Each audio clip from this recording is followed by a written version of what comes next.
Nunca fui de me assustar facilmente. Eu estava morando em um bairro bem de boa. A maior emoção que temos é o latido ocasional de um cachorro ou o alarme de um carro de um vizinho disparando.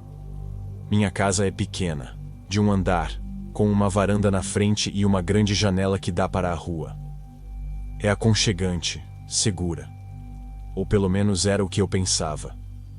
Isso foi antes da noite que mudou como vejo estranhos. Era uma terça-feira à noite, por volta das 9 horas. Eu estava em casa sozinho, esparramado no sofá, assistindo meio distraído a um documentário sobre crimes reais enquanto mexia no celular. Meu colega de casa estava fora da cidade a trabalho, então a casa estava mais silenciosa que o normal. A rua lá fora estava escura, os postes de luz lançando um brilho amarelo fraco no asfalto. Não esperava ninguém, então, quando a campainha tocou, fiquei paralisado por um segundo, confuso. Ninguém aparece sem avisar, ainda mais tão tarde. Levantei-me, caminhei até a porta e olhei pelo olho mágico. Uma mulher estava lá, talvez com pouco mais de 20 anos, com cabelos castanhos bagunçados e o rosto manchado de lágrimas. Ela parecia frenética, as mãos juntas como se estivesse implorando. Antes que eu pudesse processar o que estava acontecendo, ela começou a bater novamente, mais forte, e sua voz veio através da porta, alta e desesperada. Por favor, preciso de ajuda, ela gritou. Alguém está atrás de mim, só preciso usar seu telefone, por favor. Me deixe entrar. Meu primeiro impulso foi abrir a porta.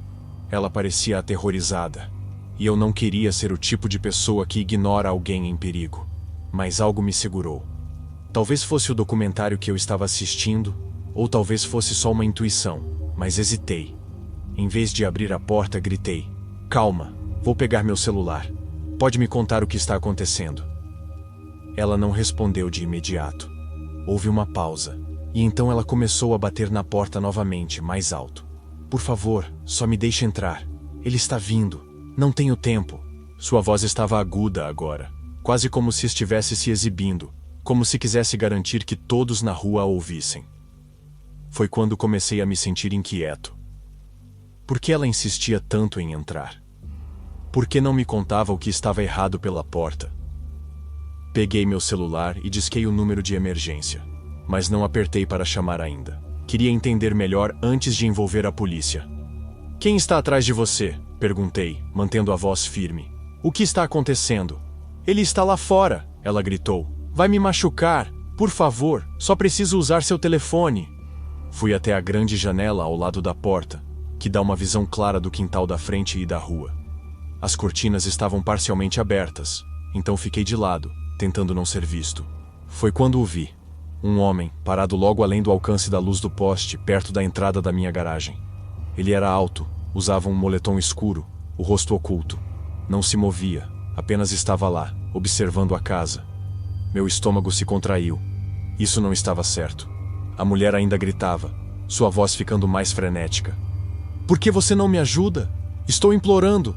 Mas agora parecia uma encenação, como se ela estivesse tentando abafar qualquer chance de eu pensar com clareza. Afastei-me da janela e acendi as luzes externas. Minha varanda e o quintal da frente se iluminaram imediatamente, e o homem de moletom recuou, dando um passo para trás. A mulher parou de bater por um momento e a ouvi dizer algo baixo, não para mim, mas para outra pessoa. Foi rápido, baixo demais para entender, mas me deixou arrepiado. Não esperei para ver o que fariam em seguida. Aperte para chamar no celular e falei com a operadora do serviço de emergência, mantendo a voz baixa. "Tem uma mulher na minha porta dizendo que está em perigo, mas há um homem do lado de fora, e acho que estão juntos. Não me sinto seguro." A operadora me disse para ficar na linha e não abrir a porta. A polícia estava a caminho. Enquanto explicava o que estava acontecendo, ouvi a mulher começar de novo. Mas agora seu tom era diferente, mais irritado. "Você realmente não vai me ajudar? Qual é o seu problema?" ela gritou, batendo na porta com tanta força que pensei que poderia rachar. Olhei pela janela novamente, tomando cuidado para não ser visto. O homem estava mais perto agora, parado na borda da luz, com as mãos nos bolsos. Ele não olhava para a mulher. Olhava para a casa, como se estivesse esperando algo. Foi quando percebi. Isso não era uma situação de dama em perigo. Era uma armadilha. Ela queria que eu abrisse a porta, e ele estava pronto para agir no momento em que eu o fizesse. Fui para os fundos da casa, verificando as trancas da porta dos fundos e das janelas. Tudo estava seguro. Mas peguei uma faca de cozinha mesmo assim, por precaução. As batidas da mulher pararam de repente, e ouvi passos na varanda, seguidos pelo som de alguém correndo pelo cascalho da minha entrada. Corri de volta para a janela a tempo de ver a mulher correndo rua abaixo, o homem logo atrás. Eles não olharam para trás, não hesitaram, sumiram, desaparecendo na escuridão. A polícia chegou cerca de 10 minutos depois. Expliquei tudo, e eles procuraram pela área, mas não encontraram ninguém. O policial com quem falei disse que não era a primeira vez que ouviam algo assim. Às vezes, pessoas trabalham em duplas, usando uma história triste e falsa para fazer alguém abrir a porta. Quando a porta é aberta, qualquer coisa pode acontecer. Roubo, agressão, ou pior. Ele disse que fiz a coisa certa ao não deixá-la entrar e acender as luzes. Isso provavelmente os assustou, disse. Eles não querem ser vistos. Quase não dormi aquela noite. Cada rangido na casa me fazia pular. E eu continuava ouvindo a voz da mulher na minha cabeça, a forma como ela passou de implorante a irritada em segundos. Não conseguia parar de pensar no homem, parado lá, esperando. O que teria acontecido se eu tivesse aberto a porta? Será que teriam forçado a entrada, me machucado, roubado tudo o que tenho? Ou seria algo completamente diferente?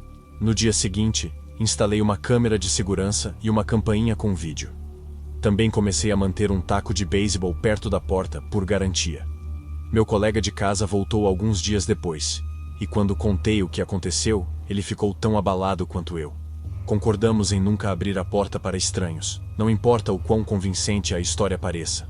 Não sei quem eram aquela mulher e aquele homem, mas espero que nunca voltem. Fico pensando qual era o plano deles, por que escolheram minha casa e quantos outros eles já tentaram enganar. A polícia não os pegou, até onde sei, e isso é o que mais me assusta. Eles ainda estão por aí, em algum lugar, procurando a próxima pessoa confiante o suficiente para abrir a porta.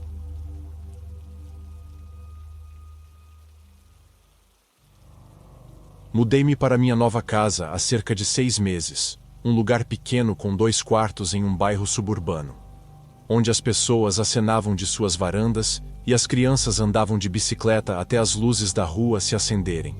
Eu gostava da simplicidade, da previsibilidade. Mas então o novo vizinho se mudou para a casa do outro lado da rua, e as coisas começaram a parecer estranhas.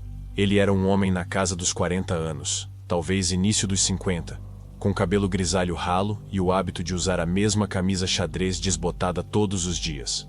A primeira coisa que notei foi o quanto ele ficava do lado de fora. Manhã, tarde, noite, não importava. Ele estava lá, sentado em uma cadeira de jardim no quintal da frente, olhando para o outro lado da rua. Não para o céu ou as árvores, mas para a minha casa. No começo, achei que ele estava apenas entediado, talvez solitário. Novo no bairro, sem amigos ainda. Eu já passei por isso. Então, tentei não dar importância. Fui me apresentar alguns dias depois que ele se mudou. Levei um prato de biscoitos. Nada especial, só um gesto de vizinhança. Ele foi educado, apertou minha mão, disse seu nome, mas seus olhos continuavam desviando de mim, em direção às janelas da minha casa. Perguntei se ele estava se adaptando bem, e ele assentiu, falando algo sobre a casa precisar de reparos. A conversa durou talvez 3 minutos antes que ele se despedisse e voltasse para sua cadeira. Não pensei muito nisso na hora, mas, olhando para trás, foi a única vez que realmente conversamos. Nas semanas seguintes, comecei a reparar mais nele. Eu chegava do trabalho, estacionava na garagem, e lá estava ele, sentado na mesma cadeira, observando. Às vezes, eu acenava, tentando ser amigável, mas ele apenas assentia ou desviava o olhar. Não era como se ele estivesse me encarando de forma agressiva. Era mais sutil. Seus olhos apenas se demoravam, como se ele estivesse analisando cada movimento meu. Comecei a fechar as persianas mais cedo à noite, embora antes eu adorasse deixá-las abertas para ver o pôr do sol. Certa manhã, vi ele de pé na beira do gramado dele, mais perto do meu lado da rua do que o normal. Ele não estava fazendo nada. Apenas parado lá, com as mãos nos bolsos, olhando para a minha porta da frente. Eu estava a caminho do trabalho, então não parei para dizer nada, mas isso ficou na minha cabeça o dia todo. Por que ele estava tão fixado? Era só comigo, ou ele observava outras casas também? Comecei a prestar atenção nos vizinhos, tentando ver se alguém mais notava ele. Mas ninguém parecia incomodado. A vizinha ao lado disse que ele era quieto, mas simpático quando mencionei ele de passagem. Talvez eu estivesse exagerando. Então, as coisas ficaram mais estranhas. Comecei a notar pequenos detalhes fora do lugar. A bandeirola da minha caixa de correio estava levantada quando eu não a havia tocado. Um vaso de flores na varanda estava deslocado alguns centímetros para a esquerda. Uma vez, encontrei uma guimba de cigarro na minha entrada, embora eu não fume, e nunca vi o vizinho fumando. Disse a mim mesma que não era nada. Talvez crianças, talvez o vento. Mas não conseguia me livrar da sensação de que alguém esteve na minha propriedade. O ponto de virada veio há cerca de um mês. Era uma noite de sexta-feira, e eu estava sozinha em casa. Minha colega de quarto estava fora da cidade pelo fim de semana. Então, éramos só eu e o cachorro, um beagle velho e preguiçoso. Passei a noite assistindo a uma série, e por volta das 11 horas da noite, decidi ir para a cama. O cachorro já estava roncando no sofá, então tranquei as portas, apaguei as luzes e subi. Não pensei em verificar a varanda ou o quintal. Por que faria isso? Quando cheguei ao quarto, notei que a cortina estava ligeiramente aberta, só uma fresta. Costumava fechá-la à noite, mas devo ter esquecido. Não dei muita importância e a fechei antes de me deitar. Na manhã seguinte, fui abrir a porta da frente para deixar o cachorro sair, e foi quando vi um papel dobrado colado na porta. Fiquei paralisada. Não ouvi ninguém se aproximar da casa, e o cachorro não latiu. Peguei o bilhete e o abri. Em uma letra reta e blocada, estava escrito: "Você esqueceu de fechar a cortina do quarto."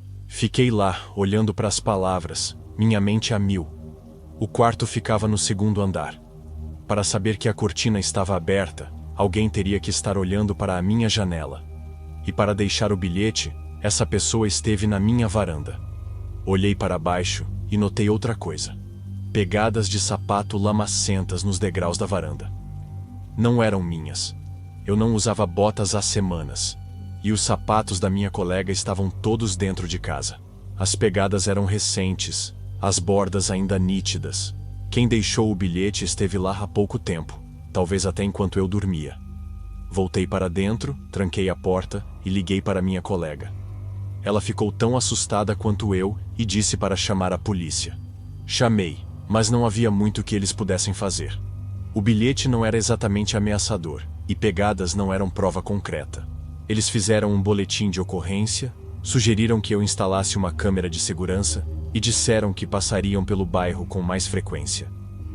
Agradeci, mas me senti vulnerável, como se minha casa não fosse mais minha. Naquela tarde, comprei uma câmera de segurança barata e a instalei para cobrir a varanda da frente. Também comecei a verificar todas as janelas e portas antes de dormir, embora isso me fizesse sentir paranoica. Não vi o vizinho do lado de fora com tanta frequência depois disso, o que foi um alívio, mas não conseguia parar de pensar no bilhete. Foi ele?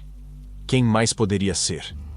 Comecei a repassar cada interação que tive com ele, cada vez que o peguei observando. Quanto mais pensava, mais certeza eu tinha. Uma semana depois, a câmera capturou algo. Era uma imagem granulada, mas por volta das 2 horas da manhã, uma figura se aproximou da minha varanda. Não bateram na porta nem tocaram a campainha. Apenas ficaram lá por 1 minuto, olhando para a porta, e depois foram embora. Não consegui distinguir o rosto, mas o porte e o jeito de andar me lembravam o vizinho. Levei a gravação para a polícia, mas novamente não era o suficiente. Pode ser qualquer um, disseram. Talvez uma brincadeira. Quis gritar. Não era uma brincadeira, era algo direcionado. Comecei a evitar o quintal da frente, usando a porta dos fundos para entrar e sair. Parei de acenar para os vizinhos, parei de me sentir segura em casa. Minha colega voltou, e decidimos começar a procurar um novo lugar. Nenhuma de nós queria ficar. Não depois do bilhete, não depois da gravação. Mas mudar leva tempo. E estamos presas aqui por enquanto. Ontem à noite, vi o vizinho novamente. Eu estava colocando o lixo para fora. E ele estava no quintal dele, perto da caixa de correio, olhando para o outro lado da rua. Não para mim, mas para a casa. Fiquei parada, esperando que ele dissesse algo, que me reconhecesse. Ele não fez nada. Apenas se virou e entrou. Não dormi desde então. Não sei o que o vizinho quer, ou se é mesmo ele quem está deixando bilhetes e rondando minha varanda. Mas sei que não me sinto mais segura aqui. Estou contando os dias até podermos nos mudar, e espero nunca mais vê-lo. Era uma noite de segunda-feira, comum em todos os sentidos, quando cheguei em casa do trabalho por volta das 6:30 da noite. Meu prédio é um edifício de tijolos de 3 andares, tranquilo, em uma parte decente da cidade. Não é luxuoso, mas parecia seguro, ou pelo menos eu achava. Subi as escadas até meu apartamento no 2º andar, equilibrando as chaves e uma sacola de compras, quando notei algo na porta. Um pacote marrom simples, do tamanho de uma caixa de sapatos, estava no tapete.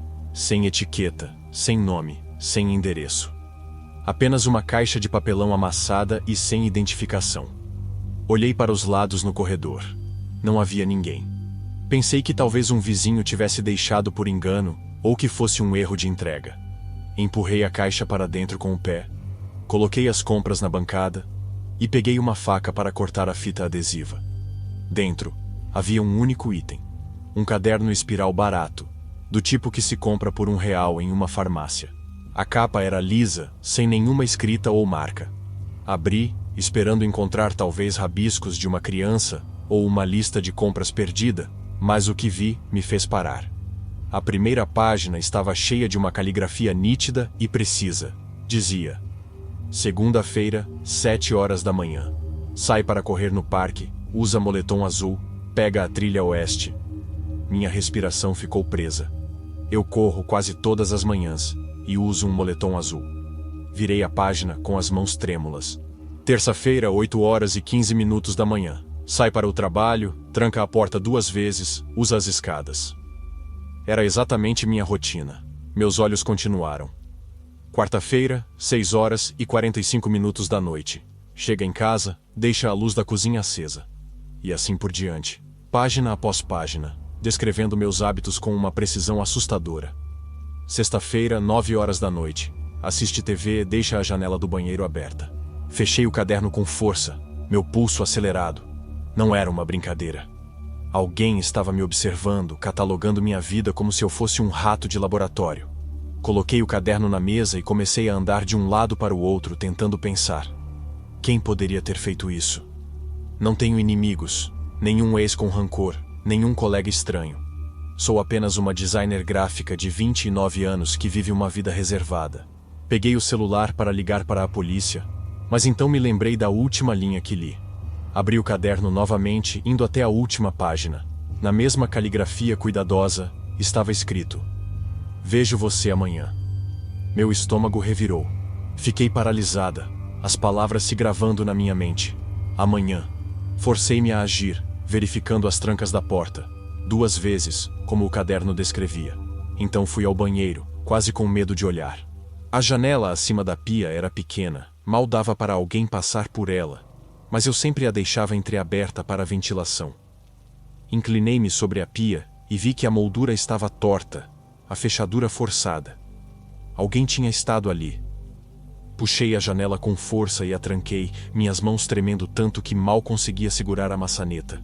Corri para todas as janelas do apartamento, verificando cada uma, e arrastei uma cadeira para travar a maçaneta da porta de entrada. Liguei para a polícia, minha voz tremendo enquanto explicava sobre o pacote, o caderno e a janela. A atendente foi calma, talvez até demais, e disse que enviariam alguém, mas poderia demorar, já que não havia uma ameaça ativa. Desliguei, me sentindo exposta, como se olhos me observassem de todos os cantos do apartamento. Não dormi naquela noite. Sentei no sofá com uma faca de cozinha na mão, o caderno na mesinha de centro como um objeto amaldiçoado. Fiquei repassando as últimas semanas, tentando lembrar de algo estranho. Tinha notado alguém parado do lado de fora? Um carro estacionado por tempo demais? Nada me vinha à mente. Minha vida era previsível, e isso era o que mais me assustava. Quem escreveu aquele caderno sabia exatamente onde eu estaria, quando e como me alcançar. A polícia chegou por volta das 2 horas da manhã. 2 policiais que pareciam cansados, mas ouviram enquanto eu mostrava o caderno e a janela. Levaram o caderno como evidência, procuraram impressões digitais na janela e perguntaram se eu tinha um lugar para ficar. Não tinha. Meus pais moram do outro lado do país, e meus amigos têm suas próprias vidas. Os policiais sugeriram um hotel, mas eu não podia pagar por isso a longo prazo. Prometeram patrulhar a área e me disseram para ligar se algo mais acontecesse. Depois que saíram, o apartamento parecia mais vazio, como se as paredes estivessem me observando. No dia seguinte, liguei para o trabalho dizendo que estava doente. Não conseguia me convencer a sair do apartamento, não depois daquela mensagem. Passei o dia pesquisando câmeras de segurança, encomendei uma barata pela internet e coloquei uma vassoura contra a janela do banheiro. Mantive o celular por perto, verificando as trancas a cada hora. À noite, estava exausta, mas nervosa demais para relaxar. Fiquei no escuro, evitando as janelas, atenta a qualquer som fora do comum. Por volta das 9 horas da noite, ouvi um baque suave do lado de fora da porta.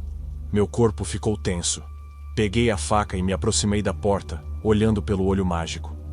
O corredor estava vazio, mas havia outro pacote no tapete, idêntico ao primeiro. Não toquei nele. Liguei para a polícia novamente e, enquanto esperava, fiquei encarando aquela caixa, imaginando o que poderia estar dentro. Outro caderno? Uma ameaça? Algo pior? A polícia chegou mais rápido dessa vez, e quando abriram o pacote, vi suas expressões endurecerem. Era outro caderno, mas este tinha fotos coladas nas páginas. Imagens granuladas de mim correndo, saindo do prédio, sentada em uma cafeteria. A última página tinha a mesma mensagem: "Vejo você amanhã." Desabei. Os policiais ficaram mais tempo dessa vez, um deles sugerindo que eu pedisse uma ordem de restrição, mas contra quem? Eu não sabia quem estava fazendo isso. Levaram o segundo caderno e me disseram para ficar em outro lugar. Arrumei uma bolsa e fui para um motel do outro lado da cidade, pagando em dinheiro para evitar usar meu cartão. Mal dormi, assustada com qualquer barulho, esperando aquela caligrafia aparecer nas paredes. Os dias seguintes foram um borrão. Fiquei no motel, com medo de voltar para casa.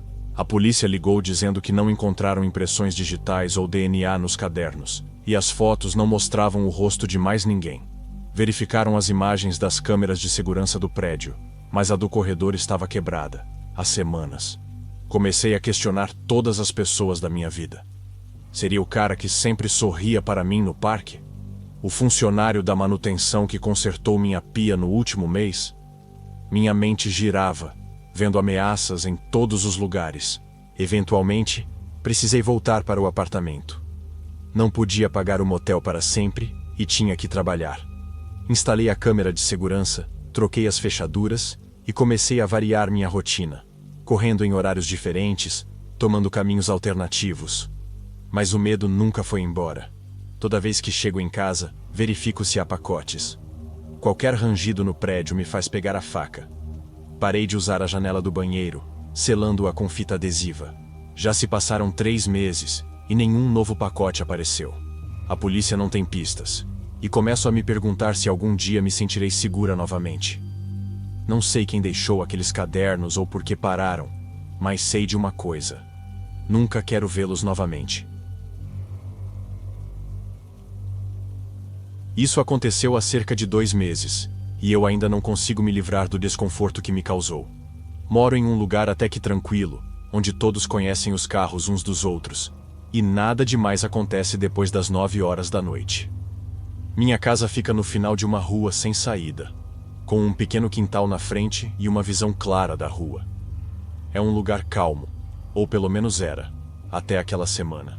Tudo começou numa terça-feira à noite. Eu estava em casa sozinho, navegando no celular no sofá, quando notei faróis iluminando a rua lá fora. Não dei muita importância no início. Talvez fosse alguém fazendo uma manobra ou visitando um vizinho.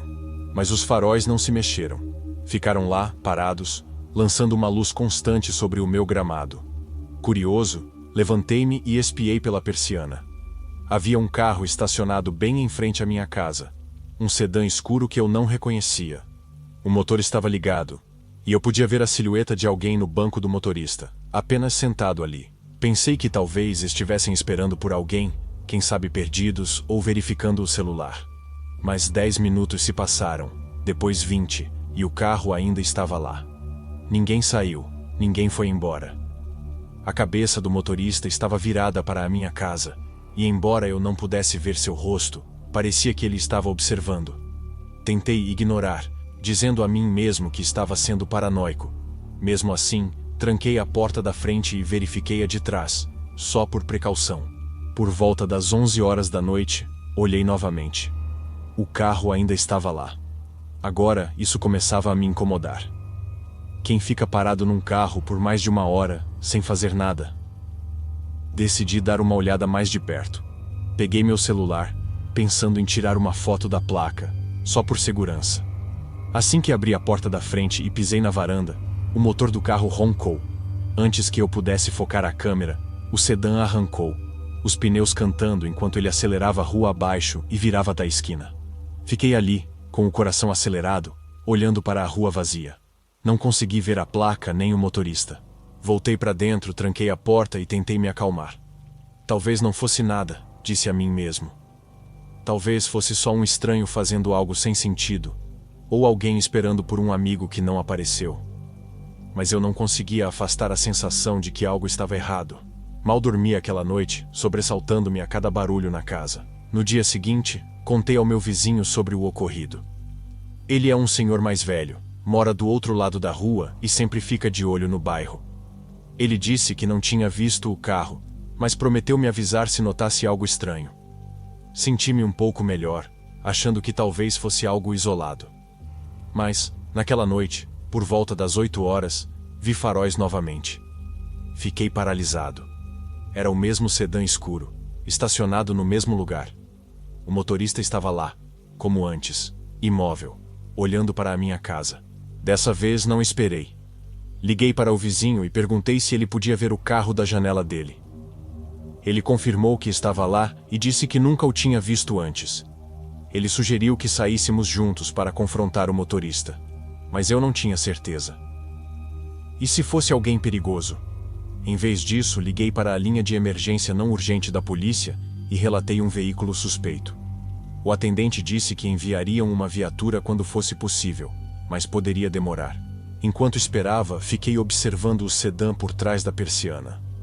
O motorista não se mexia, não saía, não fazia nada. Apenas ficava lá. O vizinho me mandou uma mensagem dizendo que também estava de olho e que me avisaria se o carro saísse. Por volta das 9h30 da noite, vi a cabeça do motorista inclinar-se levemente, como se estivesse olhando para algo no colo. Um celular, talvez. Não dava para saber. Então, de repente, os faróis do carro se apagaram, e ele foi embora lentamente, sumindo pela rua. Sem pneus cantando dessa vez. Apenas uma saída silenciosa. A polícia chegou cerca de 20 minutos depois. Contei o que tinha acontecido, mas sem a placa ou uma descrição clara do motorista, não havia muito que pudessem fazer. Prometeram patrulhar a área com mais frequência e me disseram para ligar se o carro voltasse. Agradeci, mas me senti impotente. O que eu deveria fazer? Apenas esperar que essa pessoa aparecesse de novo.